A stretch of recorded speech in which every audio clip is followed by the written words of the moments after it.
So you're a software developer or a technology professional of some sort and you want to be a consultant? I've got 5 keys for you right now. Stay with me. Shut up and sit down.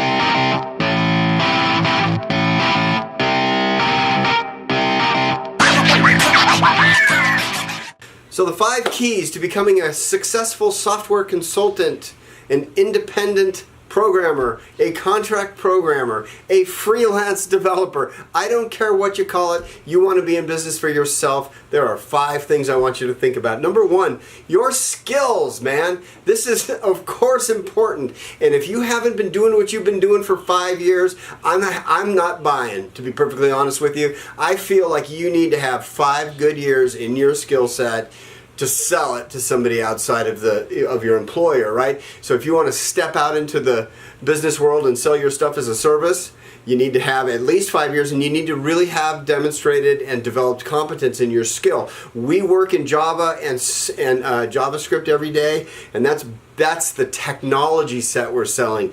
But you need to be able to sell business savvy as well. That's important. Number 2, I think one way you can get business, so part of the, let me stop for a second, let me go off the script for a moment and just say, part of the challenge to being an independent contractor or consultant is you need to be able to sell. So welcome to sales, and you need to understand just a little bit about marketing so you can draw some attention to yourself or to your business, your partnership, your affiliation, whatever it is. And so a quick story. When I first started in 2007, I walked away from my corporate gig and I was sitting here and I had some articles due for a magazine called MC Press Online, which is the world I lived in at the time. I wrote an article, I talked about the technologies we worked in, and I was essentially talking about, I was giving some love to a particular IDE called NetBeans. Still out there, still great. And anyway, a month or 2 later after that article hit, a company contacted us and we did business with them for years. And the reason why I'm sharing that with you is because you need to put stuff out there into the universe. You know, your work needs to be sprinkled around. And so the way that you do that is with your personal blog, writing on other people's blogs, starting a YouTube channel, doing stuff on Instagram, doing stuff on Facebook. You need to be ready to do all of those things if you're going to be a successful independent person. Number 3, this is the biggest challenge, finding work. And in number 2, I talked a little bit about some things that lead to finding work, but you got to be able to find work. And so one way to do that is to attend local user groups, make friends with everybody that has you have anything in common with. I mean, just be yourself and be available to people and stay in touch with people outside of the meetings if you can. One of the things that's been successful, that we've had some success with, is we know several consultancies that we've worked with, and they have become, over the years, not only are they customers of ours, but they're friends of mine. I mean, we've done a lot of work together for a long period of time, and the pros and cons there are basically that you're not going to get the money you're going to get with a direct customer, but you're probably not going to have to wait 6 months to get paid, and that's no joke. We have situations where we bill direct, and part of my job is to be accounts receivable, right? I sell, I write code, and I call you to remind you your bill's due, and that's just part of it. So consultancies generally don't have that problem. They understand the need to pay people because that's the world they live in too, and a lot of times that's just a great way to connect with other people that are doing the same things you do, people that you can ask questions of, people that you can be useful to in other ways just besides the buying and selling of services. So that's a little bit about finding work, really connecting with other people doing the same thing as you, no matter how you do it. Consultancies is one good way to do it. Being familiar with the companies in your area that use the technologies that you are selling expertise into. If you have particular expertise in a vertical set of business skills, like maybe you work in automotive or trucking or hospital or food, or it doesn't even matter. It's good to know where your prospective customers are. Number 4, and this is really important, You need a good CPA and a business attorney. And a good CPA, man, I cannot say enough. I don't feel like we could turn the lights on here without our CPA. He handles everything to do with the IRS. We started as an LLC, we became an S corp. At the time it was just like, so many other things to think about. And truly your expertise is in building systems, writing code, helping people design, selling ideas to companies and stuff. You are not a tax accountant. Do not do this yourself. I know a few people that do it that are particularly savvy or want to do it for their own reasons. Don't do that. If this is my opinion, go find somebody that's really good, somebody that you trust, interview several people, and find the one that seems available and eager to help you.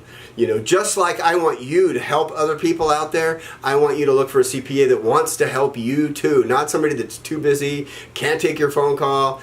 You don't want that. You need people to handle payroll for your staff. Eventually you're going to have people. You need direct deposit. You need to be able to handle 401k. You need to be able to handle a whole bunch of stuff that it's outside of your discipline. So a good CPA and an attorney. So when it comes to contract and consulting, there's contracts at every turn, right? We've had a lot of deals where I have sold into something and people have said, well, send me a contract. Okay. Let me dig up a contract on the web and hope it's right and all this stuff. Nah, I don't want you to do that. I want you to, when you first get started, to sit with an attorney and put together a boilerplate that's going to work and that satisfies an attorney. It'll cost you a little bit of money, but your success and dotting I's and crossing T's in this category is extremely important, right? And then other times I've sold into an arrangement and people said, okay, we'll send you the contract. And so you got to be ready for both things. And sometimes being able to bounce that off your CPA, being able to bounce that off your attorney, those things are really important. These are people that we would say are on your team, right? Your business and your CPA and your attorney, your insurance agent, those are people that are kind of part of your business team, right? So a good attorney, a good CPA, those are musts. And finally, number 5, welcome to sales and marketing. And we've talked about sales and marketing all through here, so that's kind of a clue. Being willing to sell is so important. When I started here, I sat right over there in that chair in 2007. I was clueless about really selling, right? I was a CIO and a senior manager for years leading up to starting this business, and so I understood the buying part of it, right? I knew how you were gonna sell to me, but I had to learn how to do that. Right, and what I learned is through hiring a couple of sales guys that were really decent dudes and came in here and tried to help us. I had to be involved in every sale. So eventually I came to the place where I just decided to do this myself because I wanted to. You don't have to. I mean, I think you need to have some skill and some willingness to step out and say, it costs this much money. Here's how much, here's how long it's going to take us.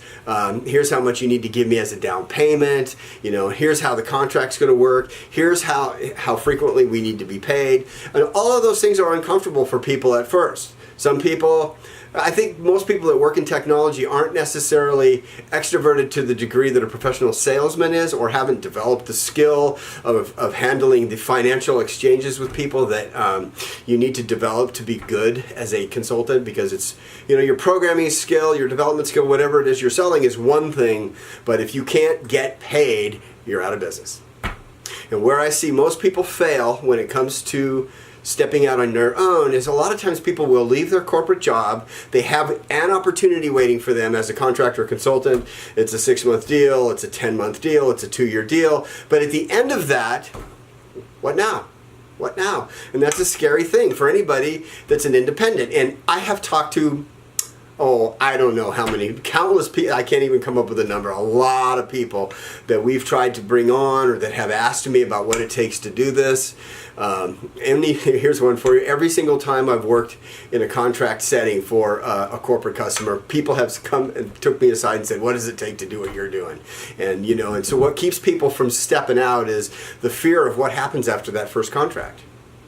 And so you need to be savvy with social media so you can be quote unquote part of the conversation and put cups of water in the ocean occasionally. So sometimes people will hear of you. Write articles for blogs. Be willing to go out to user group meetings to routinely meet people, and be willing to get on the telephone. This is a hard one for people that are new to selling.